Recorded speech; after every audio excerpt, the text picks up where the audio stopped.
विशालकाय मेहमत आए और चले गए। आसमान छूते पेड़ पर्वत भी कई बार जमीन में मिल गए। पृथ्वी पर रेंगते छोटे से कीट हों या पृथ्वी से भी लाखों गुना बड़े ग्रह तारे, सबको एक दिन नष्ट होना है। जो बना है उसका नष्ट होना भी तय है। इस ब्रह्मांड में हर चीज पदार्थ से बनी है और फिर से पदार्थ बनी है। जन्म लेना और नष्ट होना प्रकृति का नियम है, जो जड़ और चेतन दोनों पर लागू होता है। लेकिन कुछ ऐसा भी है जिसके बारे में कहा जाता है कि वो न जन्म लेती है न मरती है, वो सिर्फ शरीर बदलती है, यानी कि आत्मा। तो क्या वाकई में आत्मा जैसी कोई चीज होती है, या फिर यह अज्ञानतावश या साजिशन गढ़ी गई एक कल्पना है? आत्मा शब्द धर्म से आया है और किसी भी धर्म ने आत्मा को पदार्थ नहीं कहा, इसलिए नष्ट होने और फिर से बनने की थ्योरी आत्मा पर लागू नहीं की जा सकती। मैं इस विषय पर कुछ फैक्ट शॉर्ट में रखने की कोशिश करूंगा। आप वीडियो को अंत तक देखें, आपके आत्मा को लेकर सभी कंफ्यूजन दूर हो जाएंगे।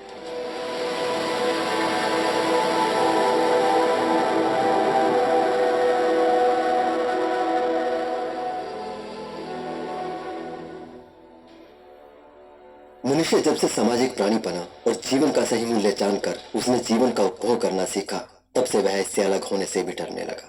वह कभी मरना नहीं चाहता, फिर भी मर जाता है। हमेशा जीवित रहने की तमाम जद्दोजहद के बावजूद वह मृत्यु को नहीं टाल पाया, तो उसने इसका एक अनोखा हल निकाल लिया, आत्मा और परमात्मा की कल्पना।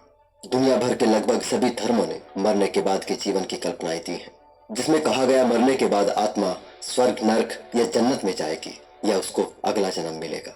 किसी ने कहा मरने के बाद यमदूत आएंगे और आत्मा को साथ ले जाएंगे, और फिर कोई चित्रगुप्त आपके कर्मों का लेखा जोखा खोलकर धर्मराज को बताएगा और फिर तय किया जाएगा आप घृताची, रंभा, उर्वशी का नृत्य देखोगे या नर्क में फ्राई किए जाओगे। फिर उन्हीं में से कुछ ने कहा आत्मा न मरती है न जन्म लेती है। किसी और धर्म ने कहा कयामत के दिन तक आत्माएं कब्र में पड़ी रहेंगी, और जब सूरज चांद सितारे लपेट दिए जाएंगे तब अमाल नामे खोले जाएंगे। तब सभी आत्माओं को इकट्ठा किया जाएगा और उनसे उनके कर्मों का हिसाब लिया जाएगा। इन सभी धर्मों के तमाम खुदा, भगवान, ईश्वर, परमात्मा, पुनर्जन्म, नर्क, जन्नत, दोजख, कर्मफल, सभी धारणाओं का खेल इसी एक शब्द पर टिका है, जिसका नाम है आत्मा।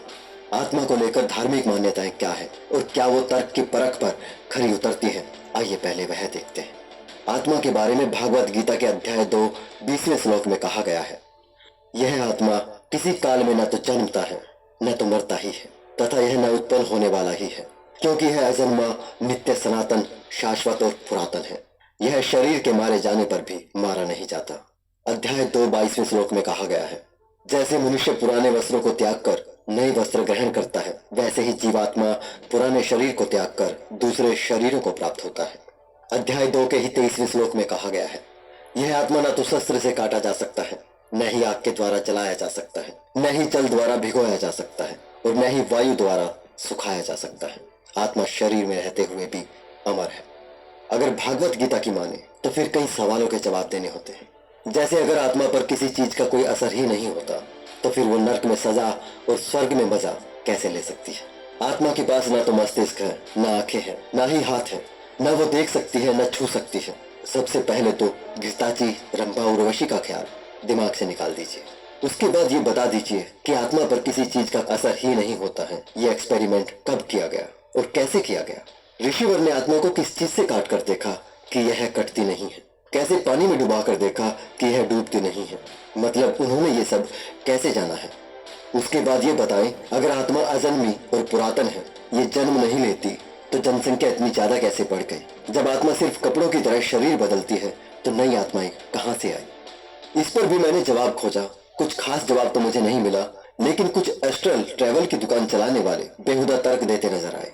इनकी आत्मा पर लीपा पोती आप भी सुनिए।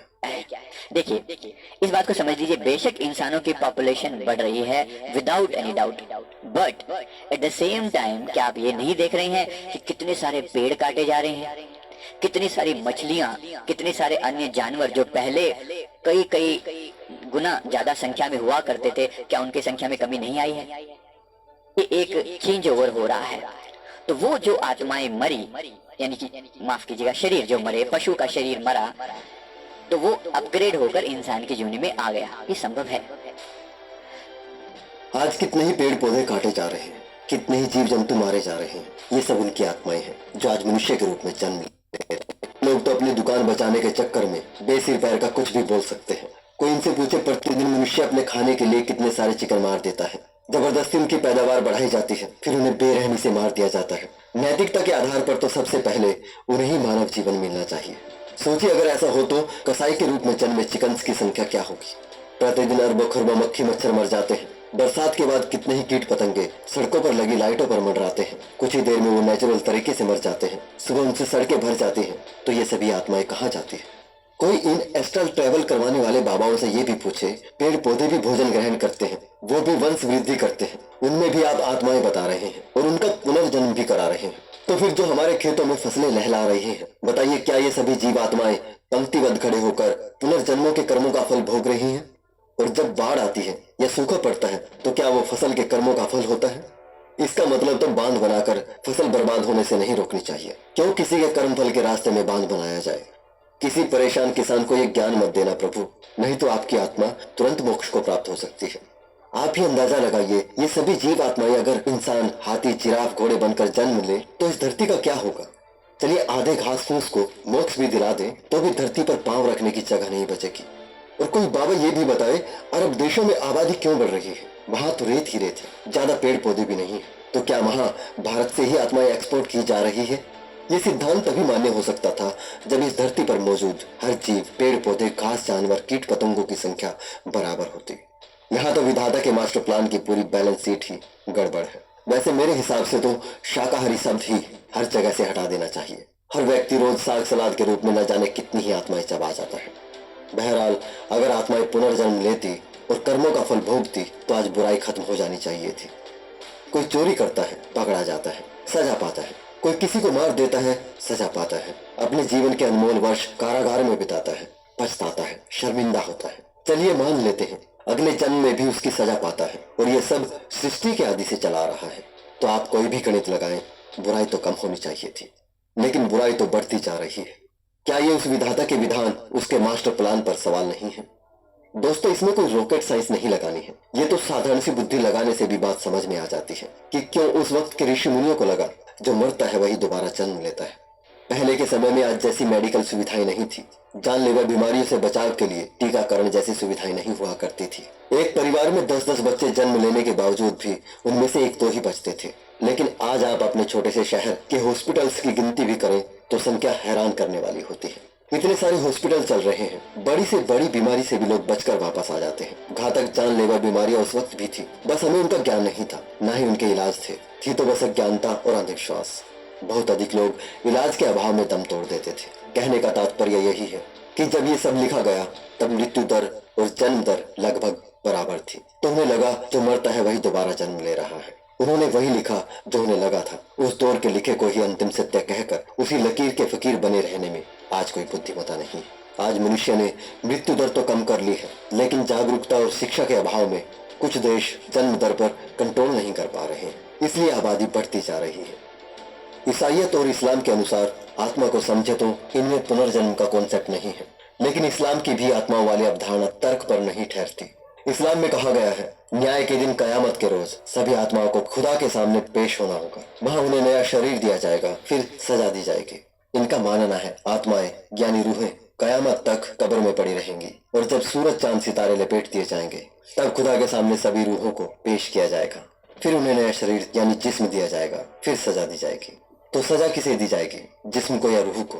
पाप जिस्म ने किए थे या रूह ने? यदि पाप जिस्म ने किए थे तो उस जिस्म का क्या कसूर है जिसे सजा देने के लिए तुरंत बनाया गया है? जिसने पाप किया था वो जिस्म तो मिट्टी हो गया, कुछ कीड़ों ने खा लिया। उस जिस्म के तो कीड़ों के रूप में लाखों जिस्म बन गए। उन कीड़ों को दूसरे परभक्षी खा गए और फिर उनकी लाखों रूहें बन गई। तो ऐसे में कयामत के दिन उस मरने वाले मुस्लिम को अल्लाह कैसे उसके किए का फल दे सकता है? और यदि रूह यानी आत्मा पापी थी तो रूह को यानी आत्मा को किसने बनाया था? कुरान के अनुसार रूहें अल्लाह के हुक्म से बनती है। यदि अल्लाह के हुक्म से रूहें बनी है तो पहले तो रूहों को स्थायी कैसे कहा जा सकता है जो अनंत काल तक दोजख या जन्नत में रह सके? यदि मान लिया जाए कि रूहें बनती तो है मगर मिटती नहीं, तो अब तक इतनी रूहें बन गई होती कि दोजख और जन्नत में कहीं भी उनके लिए जगह नहीं बचती।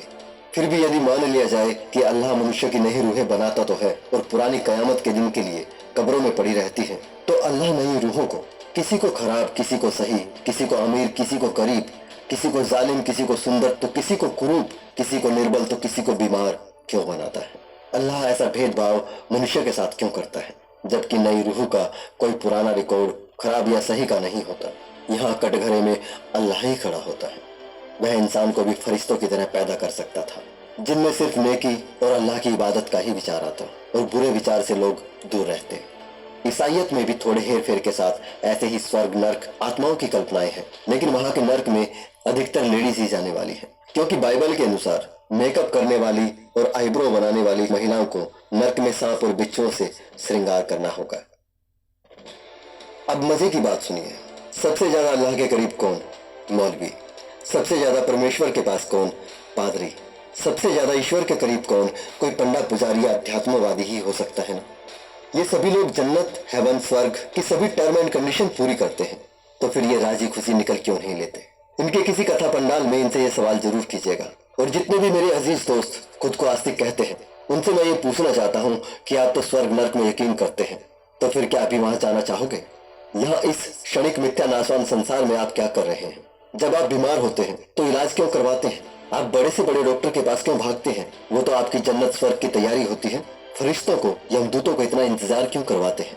सच तो यह है कि आप सभी लोग भी इन सब में यकीन नहीं करते। अगर करते तो कहने से पहले निकल लेते। बहुत से लोगों को तो सिर्फ 1% का डर ही आस्तिक बनाए हुए है। कहीं स्वर्ग नर्क वाली बात सही हुई हम तो लटक जाएंगे। आप इस बात की कल्पना भी करके देख लीजिए कि फरिश्ते बाहर बस लेकर खड़े हैं और आपको बुला रहे हैं कि चलिए। मुझे यकीन है आप तब भी नहीं जाना चाहोगे। मैं दावे के साथ कह सकता हूँ कोई भी नहीं जाना चाहेगा। आप सभी यही कहेंगे, अभी नहीं, थोड़ा और यहाँ रहने दो।